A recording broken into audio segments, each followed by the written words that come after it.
S सुरासुर मणु सिंध वंदिदं धोदगादिकं मलं प्रणमामि वड्ढमाणं तेत्थं धम्मस्कातारं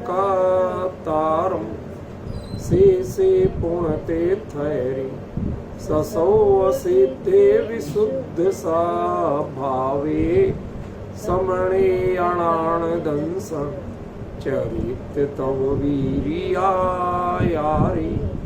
ते ते सौवे समगम पतेगमेव पतेगम वन्दामि अवट्टन्ते अर्हन्ते मानुषे खेते किच्चारिहन्ताळं सेद्धाळं तैणमो गणहराळं अज्जावैवगाळं साहूलं चैव सौवेसिं तेसिं विशुद्धदंस प्राणपहाड़ समं समासेज्य ओवसंपयामि सम्मं जतोणि वाण संपत्ति। प्रवचन सार प्रमादम चरणानि योग चूलिका महाधिकार गाथा 243 पृष्ठ 476।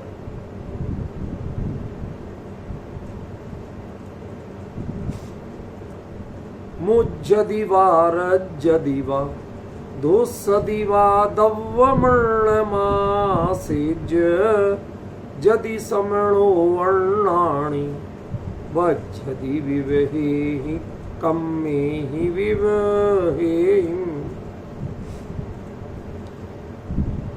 बड़ी अद्भुत गाथा है ये। शब्दार्थ कुछ और है और तारतम्य से निकलने वाला अर्थ कुछ और है। पहले सामान्य शब्दार्थ देख लें। यदि समणो, यदि कोई श्रवण, दव्वम अर्णम आसेज्य, अन्य द्रव्य को प्राप्त करके उसका आश्रय लेकर के, मुज्जदिवा मोहित होता है, रज्जदिवा राग करता है, दुस्सदिवा द्वेष करता है। तीनों चीजें ले ली, राग द्वेष मोह। सो अर्णाणी, वह अज्ञानी है, श्रवण होते हुए भी अज्ञानी है। बज्जति विवेहि कम्मेहिम, और वह विविध प्रकार के कर्मों से बंधता है। बात बड़ी सरल सी कही है। अब हमें ये विचार करना है कि ये गाथा पिछली गाथा के असफल होने पर है। क्या कह रहा हूं? पिछली गाथा में एकाग्र होने की बात कही थी, जिसे केवली ने एकाग्र माना था। बात तो आचार्य ने दूसरी कही थी कि जो दर्शन ज्ञान चारित्र तीनों में युगपत समुद्यत होता है, उसे केवली भगवान एकाग्र गत मानते हैं और वह श्रावणिक उसका परिपूर्ण हो जाता है वहां। ठीक, ये बात कही थी आचार्य देव ने। अब वो कहते हैं कि वहां श्रावण परिपूर्ण हो गया, अब श्रावण की चर्चा करनी नहीं है। कायदे से चरणानि योग वहां पूरा हो गया, ठीक है ना। उसके आगे आपके चर्चा और विचार करने लायक कुछ विषय नहीं। आगे की जो प्रक्रिया होती है वह वास्तव में केवल ज्ञान गम्य ही है, उसको हम शब्दों से नहीं कह सकते।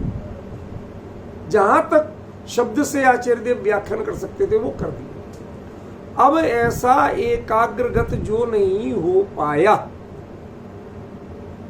उसकी क्या गति होती है, उसकी क्या परिणति होती है? यहां प्रश्न सिंपल है। दरअसल क्या है, कई बार प्रश्नों में थोड़ा सा अंतर रह जाता है।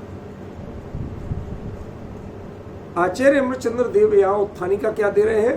अथ अनएकाग्र्यस्य मोक्ष मार्गत्वम विघटयति।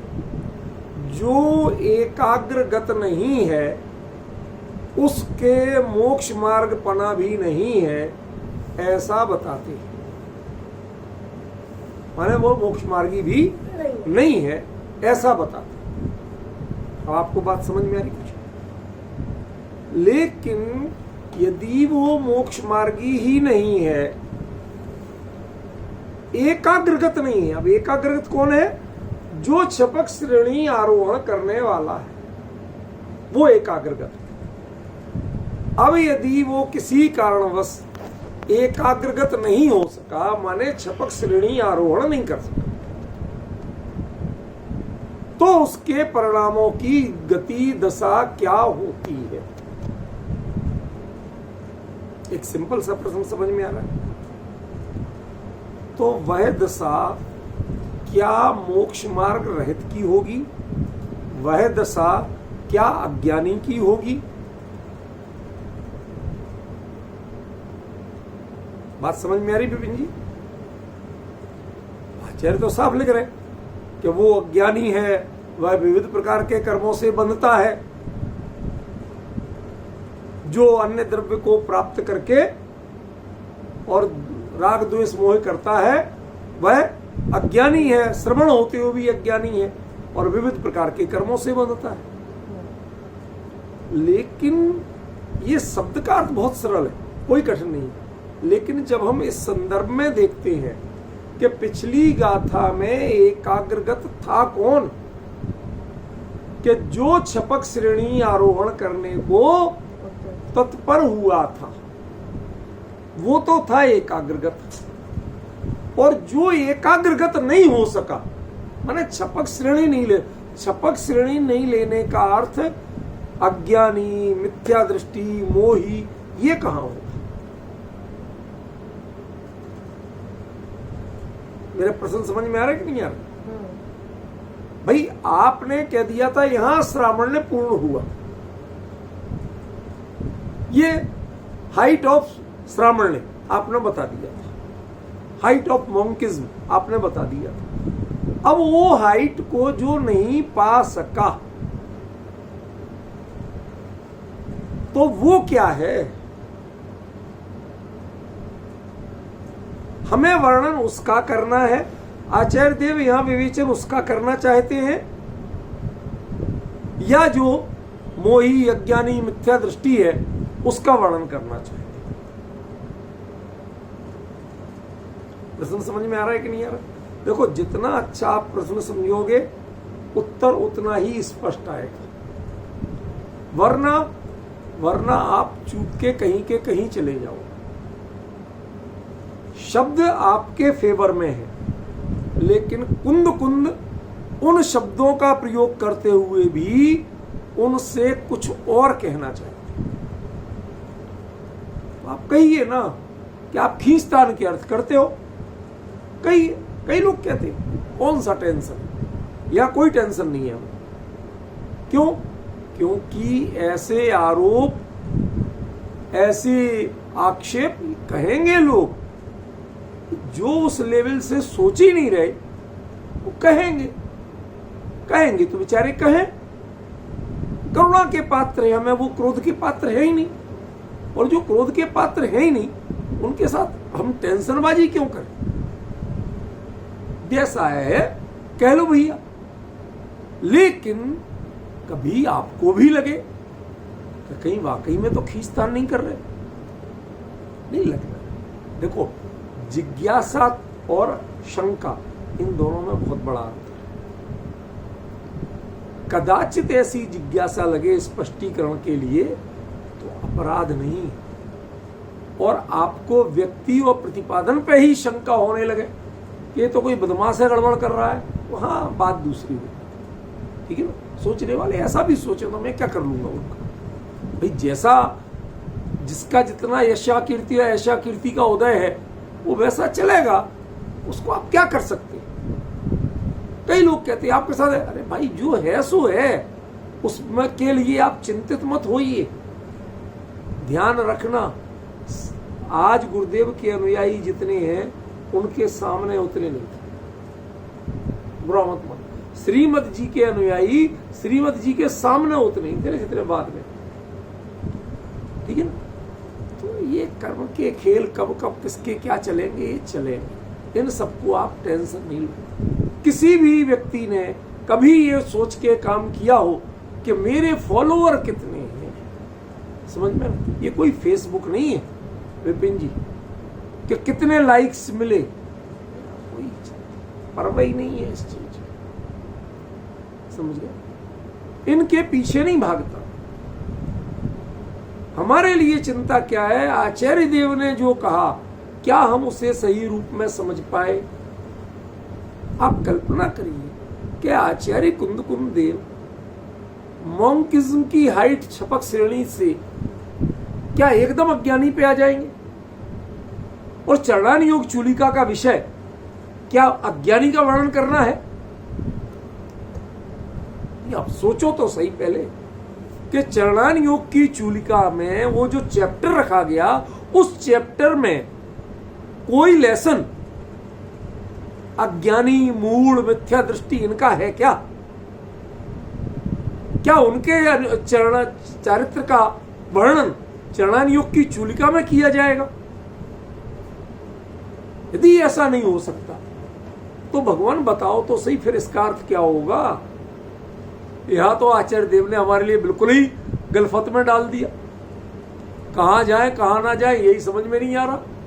सीधा सीधा कह दिया कि जो श्रवण यदि अन्य द्रव्य का आश्रय लेकर मोह करे, राग करे, द्वेष करे, वो श्रवण अज्ञानी है, वह अनेक प्रकार के कर्मों से बंधेगा।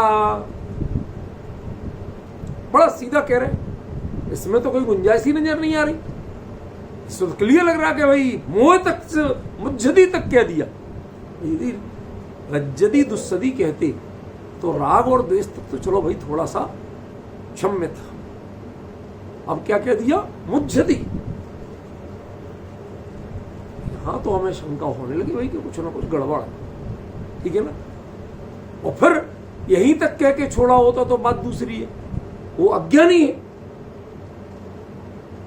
रही सही कसर बिल्कुल हथौड़ा मार दिया, घन मार दिया, ठीक है ना, अज्ञानी है। और इतना ही नहीं, अनेक प्रकार के कर्मों से बंधे।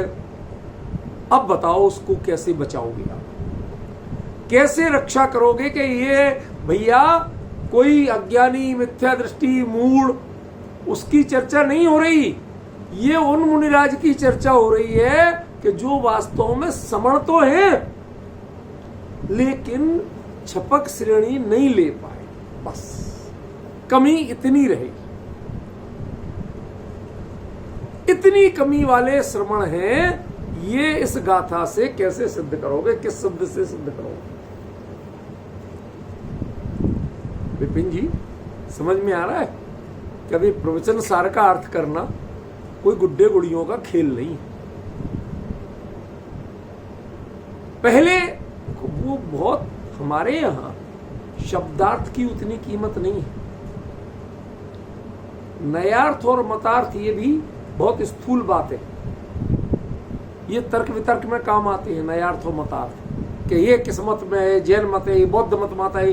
समय सार में तो कई जगह कहा कि बौद्ध ऐसा कहता है, सांख्य ऐसा कहता है, कहते ना पसज्जति संघ समोवा, तो वहां तो नयार्थ भी है, भवारणो भासदी निश्चय नदुनिश्चयण एवं, वहां नयार्थ भी है, वहां मतार्थ भी है। अब समस्या ये प्रवचन सार है, इसमें ना तो नय लगा सकते आप के व्यवहार से कह दिया होगा। अब बात समझ रहे कि नहीं समझ रहे भाई? अपने लिए बचने के लिए एक बढ़िया शॉर्टकट तरीका मिल गया। मैंने बताया था ना पहले कि हम लोग खेलते थे तो दौड़ रहे मैदान में, अब वहां गाय वाय तो अपने कर जाते थे गोबर, अब किसी का पैर गोबर में पड़ गया तो बाकी कहते हैं हमारे तूने गंदा हो गया, गंदा हो।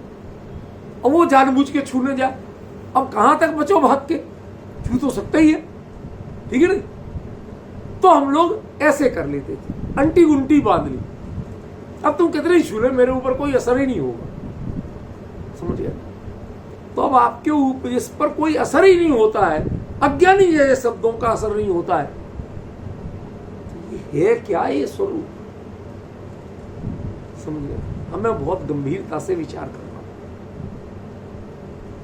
इसलिए मैं कहता हूं बारंबार के प्रवचन सार का अर्थ करना, ये गुड्डे गुड़ियों खेल तो नहीं है, ये नए पंडितों का खेल भी नहीं।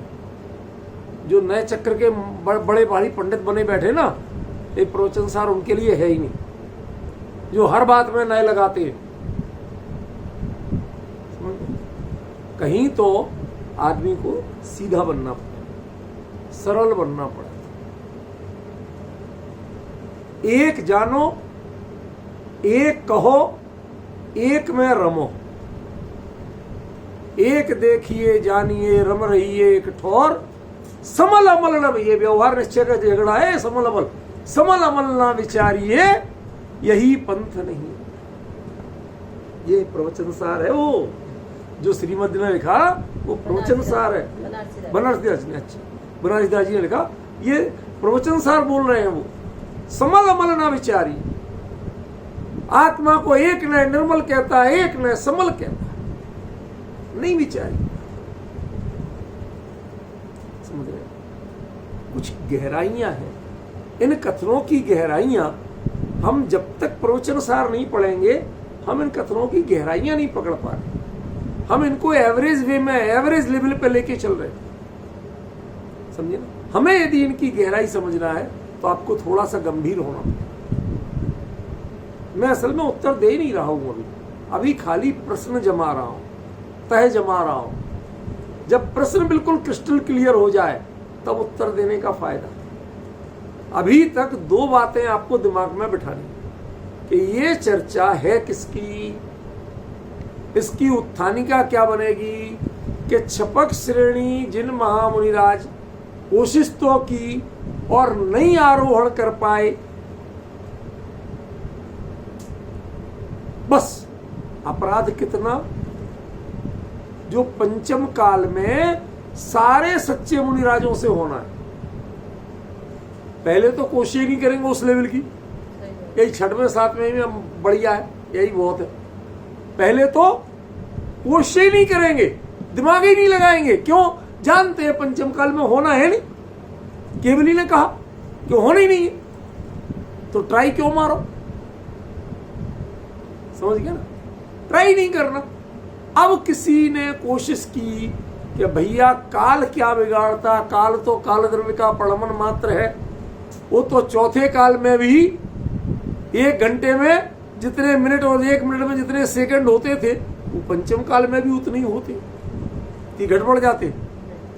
नहीं घटते बढ़ते। तो जब सारा कुछ वही है, दिन और रात उतने ही वैसे ही होते थे पहले, वैसे ही अब होते। तो काल द्रव्य का प्रलमन जब कुछ करता ही नहीं है, तो हमें अपना पुरुषार्थ हमें करना का काल को करना, हमें करना। करके तो देखो, ऐसा जिनको भाव, केवली के विरोध का भाव हुआ है नहीं कह रहा हूं क्या, एक वस्तु इस पर विचार किया कि भाई हम अपने आप को अपग्रेड करने की ही तो कोशिश कर रहे हैं, डिग्रेड करने की कोशिश तो नहीं कर रहे हैं, केवली का विरोध करने की कोशिश थोड़ी कर रहे हैं हम। ख्याल में ऐसा करके जिन्होंने अपने स्वरूप में स्थिर होने का प्रयास किया छपक श्रेणी के रूप में, वैसे तो होते ही है, और वो कदाचित नहीं हो पाए, वो एकाग्रगत नहीं हो पाए, ठीक है। उन जीवों की परिणति क्या होती है, वो जीव, वो महामुनिराज, ध्यान रखना, वो महामुनिराज उन छपक श्रेणी नहीं ले पाने वालों की, लेने वालों की तुलना में कुंद की नजर में कैसे हैं, ये इस गाथा की उत्थानिका। समझ गए? एक तो चीज ये याद रखना अच्छी तरह से कि ये उनकी चर्चा है।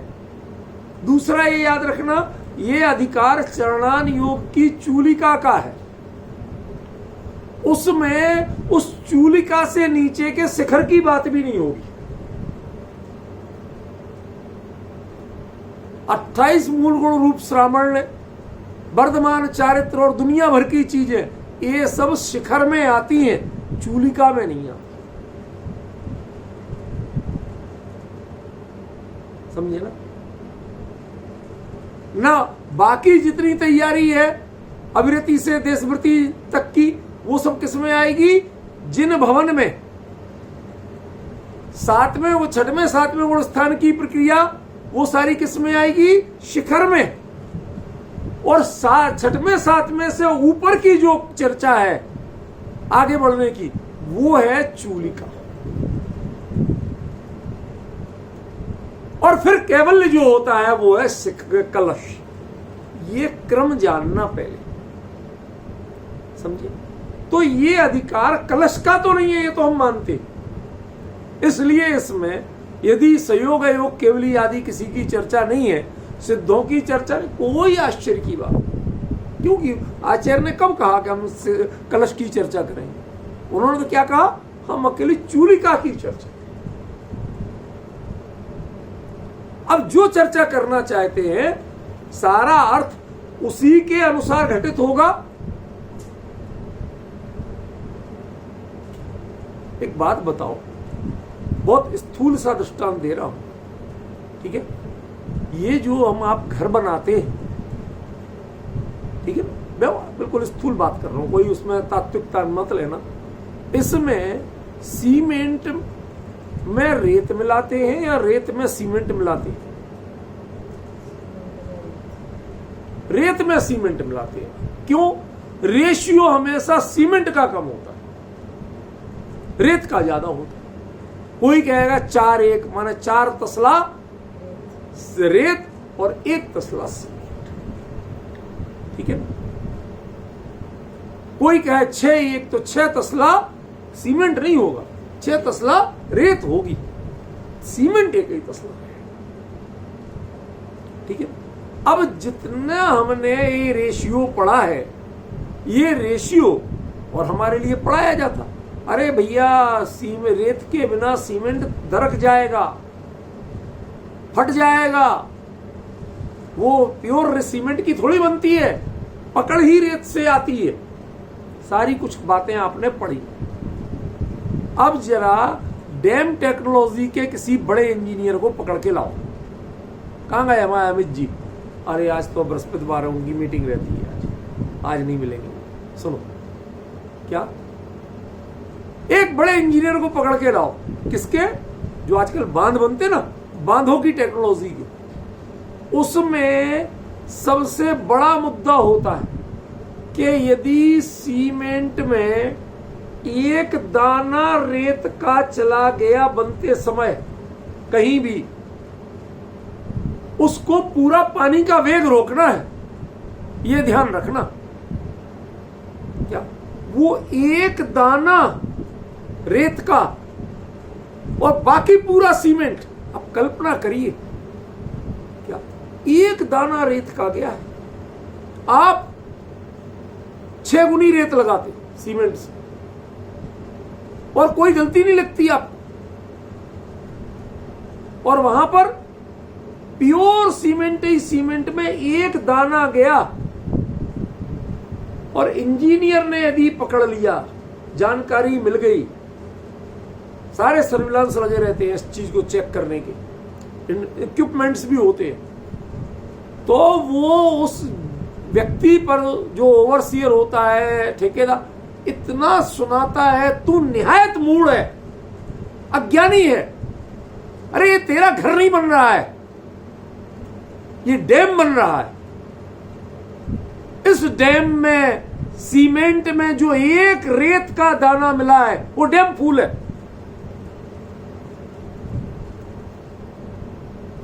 अब मेरे ख्याल से कुछ समझ में आ रहा है विपिन जी क्या कह रहा हूं? अरे साहब सारी दुनिया घर बनाती है, ये घरौंदा नहीं है। इससे अथाह जल राशि को रोकना है, उसका प्रेशर अपने ऊपर झेलना है, समझ गए ना? और उसमें भी अडिग खड़ा रहना है, सर्दी गर्मी बरसात हर स्थिति में, भूकंप की स्थिति में अडिग खड़ा रहना है। इसको बनाने के लिए सीमेंट में एक दाना रेत का भी रह जाए तो वो फूल नहीं कहता, डैम फूल कहता है। ऐसे ही जो स्वरूप में अनंत काल तक के लिए समाने का प्रयास करने चले थे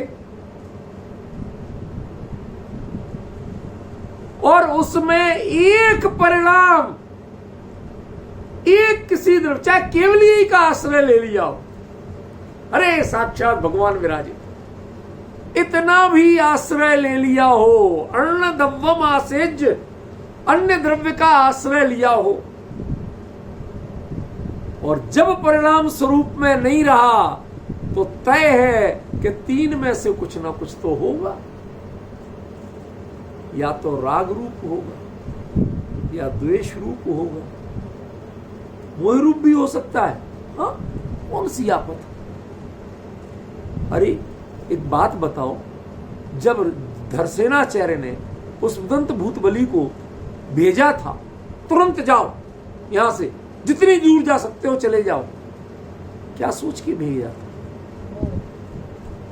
कि इन्हें मेरा देह का वियोग होता देखकर कहीं मोह के कारण ये वेवल नहीं हो और इनके जो श्रुत दिया है वो नहीं विच्छिन्न हो, वो नहीं भूल जाए। अरे भाई, ये मोह कोई देह के एकत्व ममत्व रूप नहीं होता, ये गुणों में तो हो ही सकता है। बताइए, हो सकता कि नहीं हो सकता? जो मुनिराज बिना आकड़ी के कभी आहार नहीं लेते, वो संलेखना जिसको दी गई है छपक, उसके निर्यापक मुनिराज गृहस्थों के यहां जाके उनसे आहार की थाली लगवा के लेके अपने हाथ से, जिस पर पात्र को, जिस बर्तन को जीवन में कभी नहीं छुआ, कर पात्री होते वो,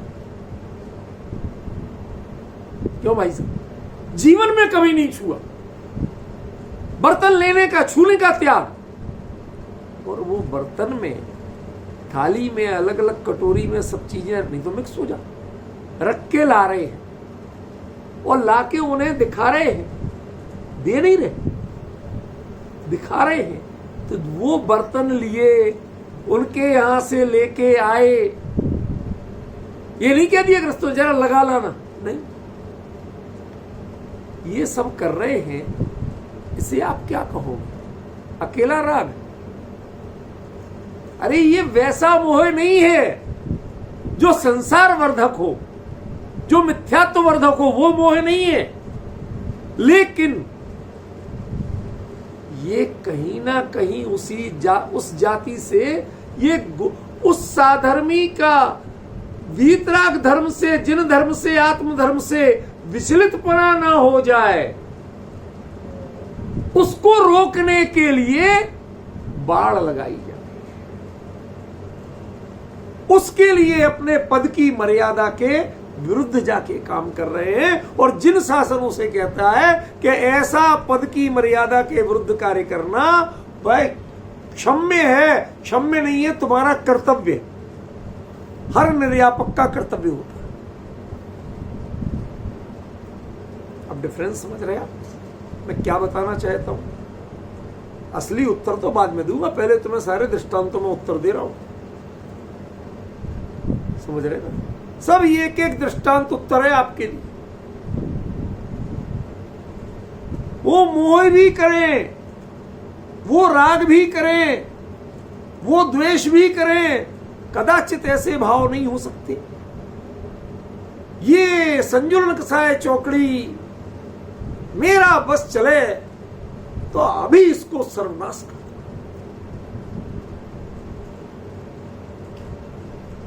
जब भरत ने चक्र रत्न को दुत्कारा, तिरस्कार किया, तू मेरा शत्रु क्यों आ गया? मैं तो घर में वीतरागी भगवान पिताजी केवल ज्ञानी हुए, समो शरण लग रहा, सारे जीव लाभ ले रहे और मैं लाभ नहीं ले पाऊं, मैं 6 खंड जीतने जाऊं और तेरे कारण धिक्कार है तेरे ऊपर, भाग जा यहां से, छोड़ जा, मुझे नहीं चाहिए। इस दुत्कार के पीछे अभिप्राय क्या है ये तो बताओ। द्वेष का अभिप्राय है या गुण ग्रहण का अभिप्राय है? वो गुणानुराग है या व्यक्ति द्वेष है? कई बार गुणानुराग व्यक्ति द्वेष के रूप में व्यक्त होता है और उसे द्वेष नहीं माना गया।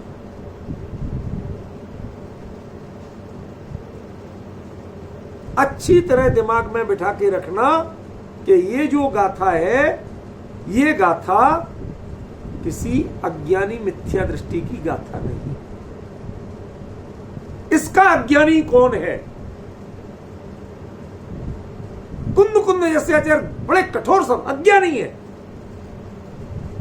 कर्मों से बंधेगा। बंधेगा किन कर्मों से? स्वर्ग के अहेमिंद्र हों ऐसे कर्मों से, चक्रवर्ती बने ऐसे कर्मों से बंधेगा। क्यों? भगवान के समोसरण में जाए ऐसे कर्मों से बंधेगा। क्यों भैया, क्या कहोगे इसको? क्या कहोगे इसको? कितनी गालियां दोगे? कल्पना करिए, कौन से तीर्थंकर ऐसे हुए जो स्वर्ग में इंद्र हेमेंद्र आदि होके नहीं आए हो? भाई साहब, और वो इंद्र हेमेंद्र कब हुए थे? उसके पहले वो मुनिराज थे, दीक्षा ली मनुष्य भाव में, साधना की, और साधना करके छपक श्रेणी नहीं ले पाए। ध्यान रखना, क्या कहा? साधना करके छपक श्रेणी नहीं ले पाए। नतीजतन विविहीन कम्मेहिम बहुत सारे कर्मों से बंध गए। कौन से? कोई अहेमिंद्र बने, कोई इंद्र बने, कोई चक्रवर्ती बने, कोई क्या क्या बने। समझ गए ना? अब आप समझना कि ये तो सही है कि ये विविध कर्मों से बंधा, पर ऐसे कर्मों के बंधन तो कोई सम्यक ज्ञानी तीर्थंकर के जीव को भी हुए हैं पूर्व भाव में, तीर्थंकर के भाव के पहले। ये सारी विशेषताएं उन पर लागू भी होती है, और वो कोई मिथ्या दृष्टि नहीं थी, कोई मिथ्या ज्ञानी नहीं थे। आचार्य ने यहां मिथ्या ज्ञानी शब्द का प्रयोग नहीं किया, अज्ञानी शब्द का प्रयोग। अज्ञानी माने अज्ञानी, उसको अज्ञानी माने अल्प ज्ञान के अर्थ में। अज्ञानी कभी अज्ञानी होता ही नहीं है। अज्ञानी ज्ञानी गारंटी से होता है। पत्थर को अज्ञानी नहीं कहा जाता, इस पेन को अज्ञानी नहीं कहा जाता, इस शास्त्र को अज्ञानी नहीं कहा जाता। अज्ञानी कहना माने ज्ञानवान तो है ही,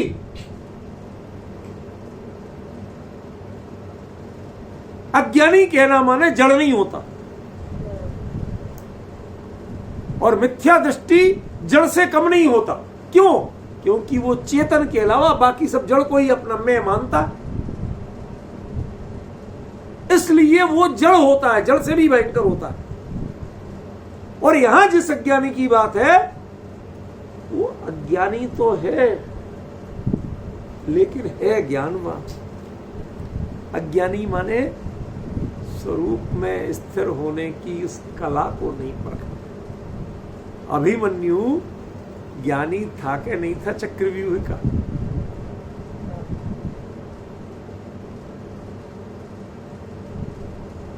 घुसने की सारी कलाएं जानता था, निकलने की आखिरी कला नहीं सुन पाया था। समझ गए?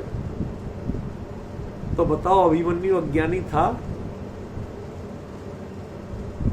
अर्जुन की अनुपस्थिति में यदि चक्रव्यूह का कोई योद्धा था कोई जानकार था, कोई ज्ञानी था तो कौन था? अभिमन्यु। जब तो सबने उसको जाने दिया, बड़े बड़े महारथी खड़े रहे और वो ही जा पाया, वो सब रुक गए। तो बताओ ज्ञानी था कि अज्ञानी? लेकिन निकलने की अंतिम कला नहीं जान पाया, इसलिए अज्ञानी कहा गया।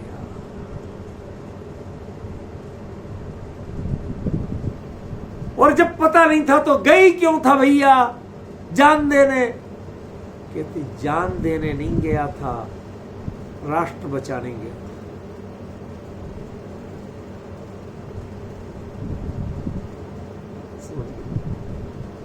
अपने देश की रक्षा के लिए गया था।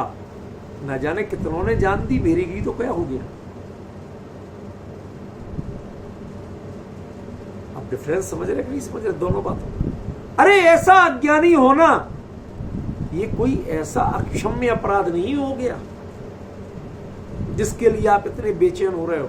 कुंद ने अज्ञानी कह दिया। ध्यान रखना क्या बारीकियां हैं आचार्य देव की। एक एक शब्द जब आप मर्म निकालोगे तो जैसा लगता है जैसे मोती जड़ के रखे हो। अपनी अपनी समझ है क्या अर्थ लेना है आपको, क्या नहीं लेना। जो प्रकरण को समझे बिना अर्थ लेते हैं वो आगमार्थ भले ही निकाल लेंगे लेकिन भावार्थ नहीं निकालेंगे। मैंने क्या कहा था शुरुआत में? शब्दार्थ कोई बड़ी कीमत नहीं, करना पड़ता है पर कोई बड़ी कीमत नहीं। नयार्थ और मतार्थ प्रवचन सार में लगाना नहीं, क्योंकि प्रवचन सार नयार्थ और मतार्थ का ग्रंथ ही नहीं। पॉइंट समझ रहे विपिन जी? प्रवचन सार का अर्थ करने के लिए नयार्थ और मतार्थ लगाना नहीं, क्योंकि ये ना नयार्थ का ग्रंथ है ना मतार्थ का ग्रंथ है।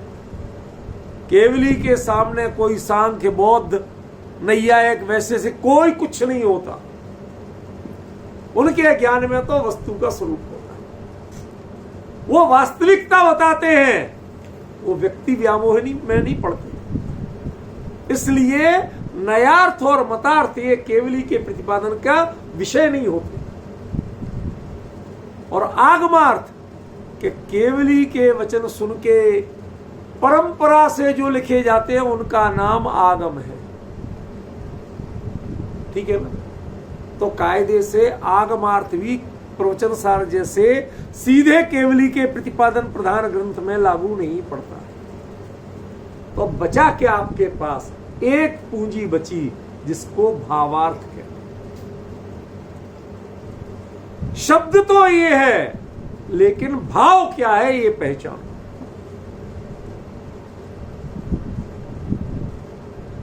क्यों भैया विपिन जी लग रहा आचार्य देव क्या कह रहे हैं और इतनी कठोर प्रतिक्रिया क्यों दे रहे हैं? मैंने अभी क्या बताया था?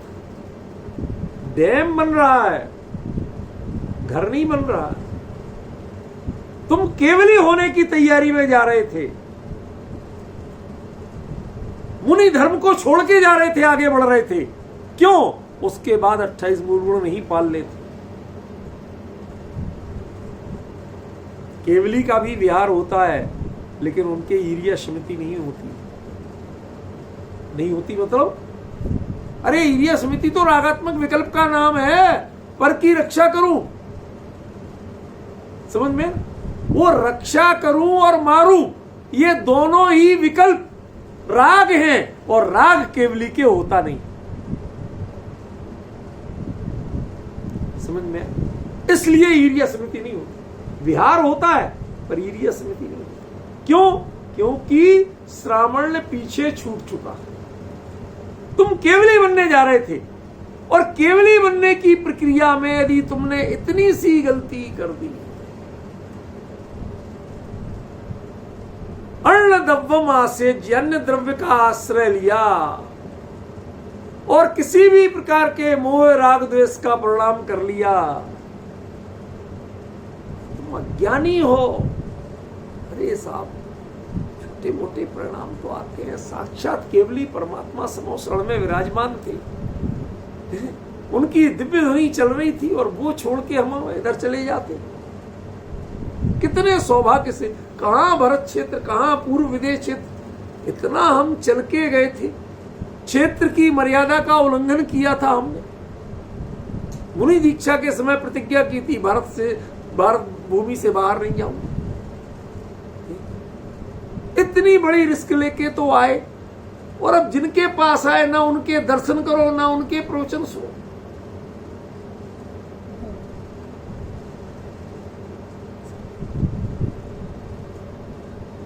सो श्रवणो अनाणी, वो अज्ञानी श्रवण तो है। ध्यान रखना, आचार्य कुंद ने श्रवण शब्द से पे आपत्ति नहीं की है। श्रवण है, क्या चमत्कार है। उसके बावजूद, अज्ञानी कहने के बावजूद श्रवण कह रहे हैं। श्रवण माने भाव प्रवचन सार के चरणानुयोग चूलिका में जो श्रवण भी है, श्रवण माने तो बहुत ऊपर है ही, पर जो श्रवण भी है वो भावलिंगी ही है, वो द्रव्यलिंगी भी नहीं है, वह अलिंगी या कुलिंगी भी नहीं। समझ में? तो श्रवण तो है। फिर अज्ञानी जैसे कठोर शब्द का प्रयोग एक भावलिंगी श्रवण के लिए, महाराज कुछ बात जमी नहीं। कहते इस हाइट पे आओ, अभियाल जम जाएगी। देखो तो सही किस बात के लिए मैंने उन्हें अज्ञानी कहा। अरे तुम केवली के समो शरण में केवली बनने गए थे या केवली के हाथ जोड़ने गए थे? ये अन्य मत में और जैन मत में अंतर क्या है? वहां दास्य भाव की भक्ति है। प्रभु आप वैकुंठ में विराजे, हमें आपके बस चरणों में जगह मिल जाए बस। आज हमारे अच्छे हमारे कई विद्वान भी, इसमें बैठने वाले विद्वान भी बोलते हैं, किसी का दिवंगत हो गया, वही भगवान ने अपने चरणों में स्थापित। बुद्धि है। ये अन्य लोगों ने जैनियों के दिमाग में भी ठूस ठूस के इतना कचरा भर दिया है कि जिसका ठिकाना। जैनी भगवान के दर्शन करता है, चरणों में वंदन करता है, पर चरणों में रहने के लिए नहीं, आचरण को अपना करके स्वयं भगवान बनने के लिए करता है। उसकी भक्ति में दीनता नहीं होती है, विनय होती है, दीनता नहीं होती। क्या मतलब, मैं आपको कहां तक समझाऊं कि आचार्य क्या कहना चाहते हैं और हम लोगों के दिमाग में क्या चल रहा है इन शब्दों को पकड़ पकड़। भाई अज्ञानी है, हमने मानता हो गया, और बड़ी जोर से गुस्से में अज्ञानी कह रहे आचार्य। लौट के यहां आए, लौट के यहां आए। क्या लौटने के लिए गए थे? क्या जिज्ञासा लेके गए थे? चरणानुयोग की चूली का आरोहण करना है। सारी विधि, सारी प्रक्रिया जीवंत देखी और साक्षात केवली से समझी, और उसके बाद जब वो घटित नहीं कर पाए, क्या कहते हैं, यदि श्रवण भले ही बना रहा, मैं श्रवण पद से तो नहीं गिरा, लेकिन कायदे से अज्ञान है, ये अगला भाव अविरति का होगा, ऐसे कर्मों से बांध रहा है ये तुम्हारा अज्ञान। ये जो छपक श्रेणी नहीं कर पाए ना, तुम जानते हो कितना बड़ा अपराध किया? सोच पा रहे हो कितना बड़ा अपराध किया? सोचिए क्या कह रहे हैं आचार्य देव, कह क्या रहे? एक बार तो मतलब हमारे बोलते हुए जुबान लड़खड़ा जाए, लेकिन उनकी कलम नहीं लड़खड़ाई। वो उतनी ही दृढ़ता से लिखते हैं, ये मुनि पद पर रहने के लिए या वापस अविरति होने के लिए नहीं। ये सारा संग परिग्रह संसार किसके लिए छोड़ा था? क्यों? एक छोड़ 32 मिलेंगी, इसके लिए छोड़ा था?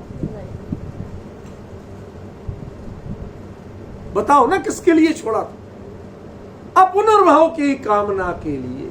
और जब तुम्हारा संकल्प अपुनर्भव कामिणो है, पुनर्भव नहीं चाहिए था, यदि तुम्हारा ये पक्का संकल्प था, तो छपक श्रेणी में जो असफल हुआ वो श्रवण तो बचा रहा, लेकिन अज्ञानी।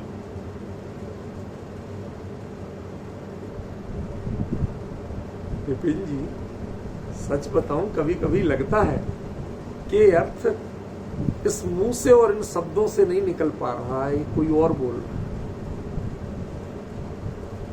बिल्कुल ऐसा लगता है कोई और बोल रहा है। जब शुरुआत में भी कभी कभी गाथा पढ़ते हैं तो हमें खुद पता नहीं होता कि इसका अर्थ क्या निकलेगा और कैसे निकलेगा। दृष्टिकोण पता है कि हाँ बिल्कुल ये चीज ऐसी आएगी, कैसे आएगी खुद पता नहीं। तब महिमा आती है कि वास्तव में ये गद्दी गणधर की गद्दी है, ये इसमें तुम कुछ नहीं हो। अस्य मूल ग्रंथ करतारा श्री सर्वज्ञ देवा, तदुत्तर ग्रंथ करतारा श्री गणधर देव। बाकी सब तो बट्टे खाते की, समझ रहे? सारा श्रेय वहां का है। आपको तो यहां चर्चा करने का सौभाग्य मिल गया। ये बहुत बड़ा भाग्य मानो कि आज हम ये चर्चा कर, वरना ये चर्चा कहां सुलभ थी भैया। क्यों? उनको अज्ञानी कहना, भगवान अपने चरणों में स्थान देना, उनको अज्ञानी कहना बहुत स्थूल बात है, बहुत स्थूल। ये तो स्पष्ट मिथ्यात्व का लक्षण है। नाराज नहीं हो तो खड़ी कर कहूं कि स्पष्ट मिथ्यात्व का लक्षण है। समझे विपिन जी? बात किसकी चल रही है? जो छपक श्रेणी आरोहण करने के लिए तत्पर हुए थे, प्रयास किया था, और उसमें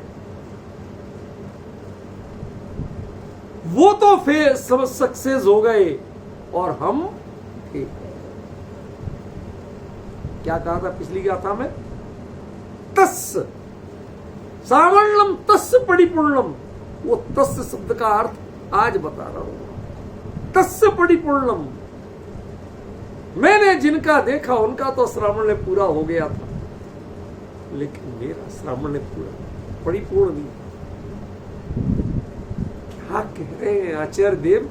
कितनी ईमानदारी से, कितने बेलाग होके हर बात कह रहे हैं।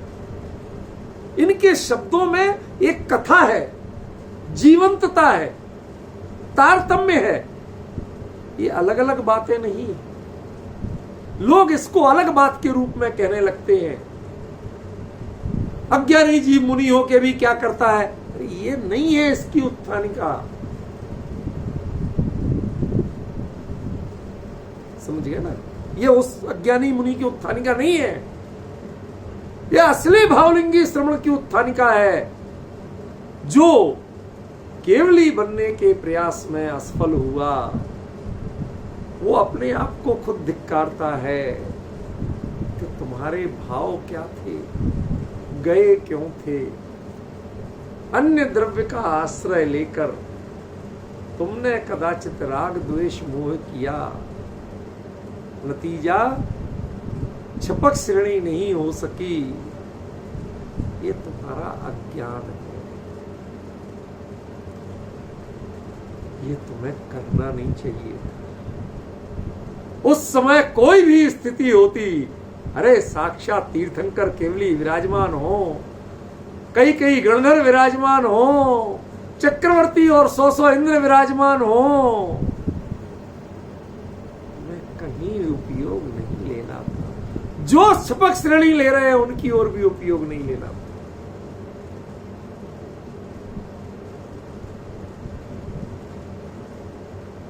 अब देखा ना तुमने क्या? तस्य श्रावणम परिपूर्णम, उनका तो श्रावण पूरा हो गया और तुम्हारा मैं सच बताऊं रूपल में, मैं परीक्षा या कई कार्यों में बदनाम बहुत बदनाम। सब लोग कहते हैं कि अरे अपने तानाशाही दिखाते, थोड़ी भी छूट नहीं देता।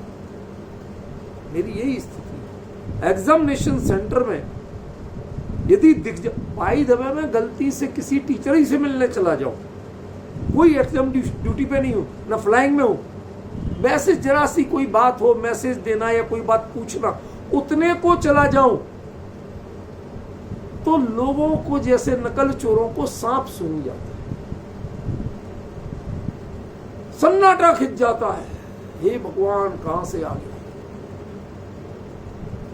किसी के पास ऐसे ही खड़ा हो जाऊं तो वो चुपचाप निकाल के दे देता। मैं कहता हूं भैया मैं तो पेपर देखने आया था कि आज पेपर में क्या आया। अब मैं अपने विद्यार्थी का पेपर देख रहा हूं, अपने सब्जेक्ट का, और दूसरे जिसके सीट के सामने खड़े होकर देखने लगा, उसने चुपचाप नकल निकाल के दे दी। तो गुरुजी अब की नहीं है, अभी आप मिला लो।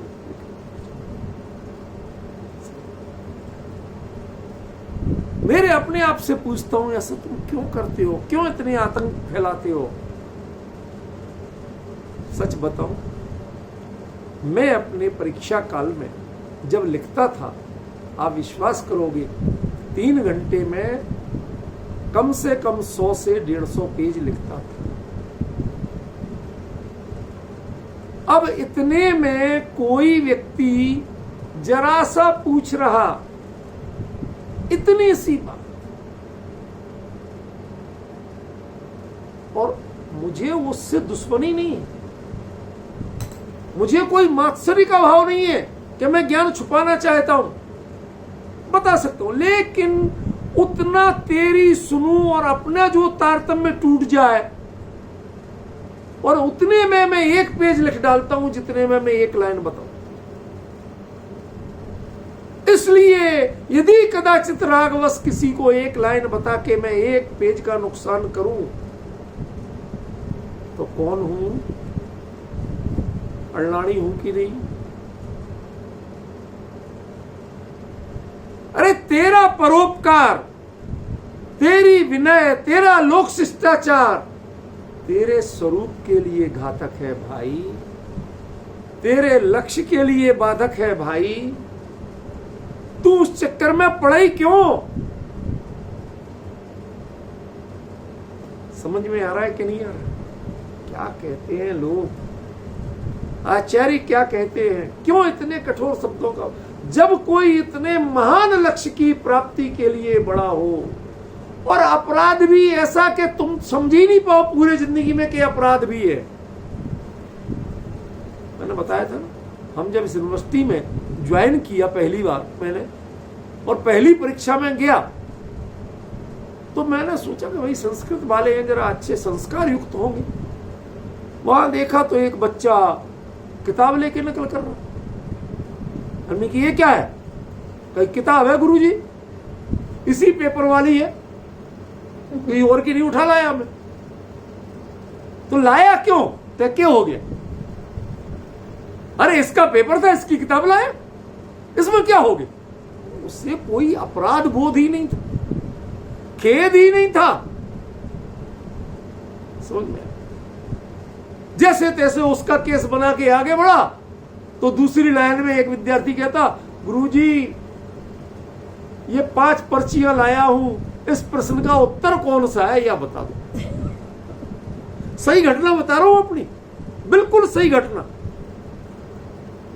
इन 5 में मैं ये नहीं जान पा रहा कि इस प्रश्न का उत्तर कौन सा, क्या लिखूं मैं।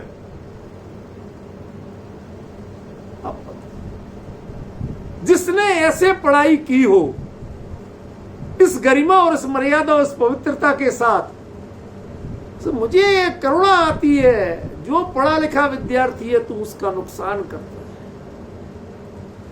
जो सही पढ़ लिख सकते हैं, उनको पढ़ने लिखने की जगह तुम नकल चोरी की प्रेरणा देते हो, कितना बड़ा अनर्थ करते हो। मेरे एक मित्र हैं लखनऊ के, प्रोफेसर विजय जैन। ज्वाइन करने के बाद हम लोग चेन्नई में मिले पहली बार किसी कॉन्फ्रेंस में, तो वो छूटते ही क्या कहते, अच्छा वही सुदीप जैन जिनके कारण लोग नकल करने में घबराते हैं। बदनामी इस चीज की। लेकिन दृष्टिकोण क्या है? आपको बदनामी लगती है, मेरे दृष्टिकोण की पवित्रता जानिए कि जो वास्तव में सही पढ़ने लिखने वाला होगा वो एक शब्द बताने या पूछने के चक्कर में दूसरे का कितना नुकसान कर रहा है। एक पेज मैटर छूटा तो उसका कैरियर बदल जाएगा। समझ ये हमें समझना पड़ेगा, इसकी गहराई को समझना। वो अपराध, वो अज्ञानी क्यों है? अज्ञानी इसलिए है कि तुमने तीर्थंकर के प्रवचन पर भी ध्यान क्यों दिया।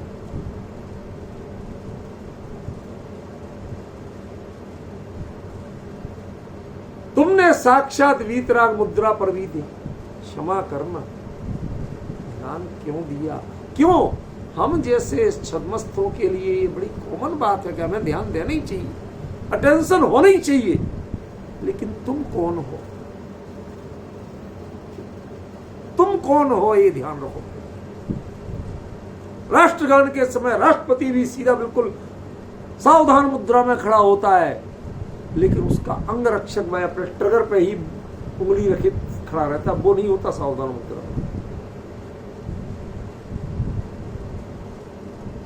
तुझे राष्ट्रगान नहीं है, तू अपनी ड्यूटी तेरी राष्ट्रगान से ऊपर। ऐसे ही प्रोटोकॉल होते हैं, पर वो प्रोटोकॉल छद्मस्थों पर लागू होते हैं। स्वरूप की साधना करके कैवल्य की साधना करने वालों पर प्रोटोकॉल लागू नहीं होते हैं। भाई साहब, तुमने प्रोटोकॉल का पालन किया, ये अज्ञान है, ये मोह है, ये राग है, ये द्वेष है। उपल बहन, ये अर्थ समझ पाना, ये गाथा कोई हंसी खेल नहीं है। श्रावण की चर्चा हाइट भले ही पूर्ण हो गई हो, लेकिन इसको भी परख पाना, इसकी डेफिनेशन कर पाना, इसकी व्याख्यान कर पाना is very very difficult job. समझ रहे हो आप? बहुत सावधानी चाहिए। इनमें सबसे ज्यादा स्खलन होने वाला है। आज आप ये गाथा 90% की बात करता हूं, 10% छोड़ रहा हूं। 90% अच्छे विद्वानों से जो भाषा भी जानते हो, विषय भी जानते हो, सब कुछ, ये गाथा भेज के पूछ लीजिए किसकी गाथा है। वो कहेंगे वो नकली साधु होते हैं ना, जो भ्रष्ट साधु, अज्ञानी, मूढ़, मिथ्या दृष्टि, उनकी गाथा। आप पूछ लीजिए। मैं आपको कोई चैलेंज नहीं दे रहा, पर एक खुली छूट दे रहा। यदि 90% यही अर्थ आता है, यही उसका विश्लेषण आता है, तो आप विचलित मत होना, विचलित मत होना। क्यों? क्योंकि विचारों ने इस गाथा को इसके विषय, इसके प्रकरण, इसके दृष्टिकोण से विचारा ही नहीं। वो बेचारे हैं, विचारे नहीं, विचार नहीं करते, बेचारे हैं, जिनके पास कोई चारा ही नहीं है, सोचने का तरीका ही नहीं है। ये ब्रेन जिनके लिए डस्टबिन है, भरने के काम आता, किसने क्या कहा? तुम कभी खुद विचार करोगे क्या? कहते साहब इतना कष्ट कौन करे? ये विडंबना है। आचार्य के वचनों का विचार तो करो भैया, ग्रंथ के प्रकरण का विचार तो करो भैया, पिछली गाथा के तारतम्य का विचार तो करो भैया। आचार्य अमृतचंद ने इतना ही तो कहा कि उस एकाग्रता को जो प्राप्त नहीं हो सके, यह उनकी गाथा है। ये कब कहा कि मिथ्या दृष्टियों की गाथा? छपक श्रेणी नहीं ले सके, उनके क्या होता है? लेकिन ये असल में जितना कठोर कुंद कुंद ने लिखा, इसका व्याख्यान इतना कठोर नहीं होगा। क्यों? क्योंकि ये कुंद कुंद किसी और के लिए नहीं कह रहे थे। ये जो प्रताड़ना थी ना, ये अपने लिए थी।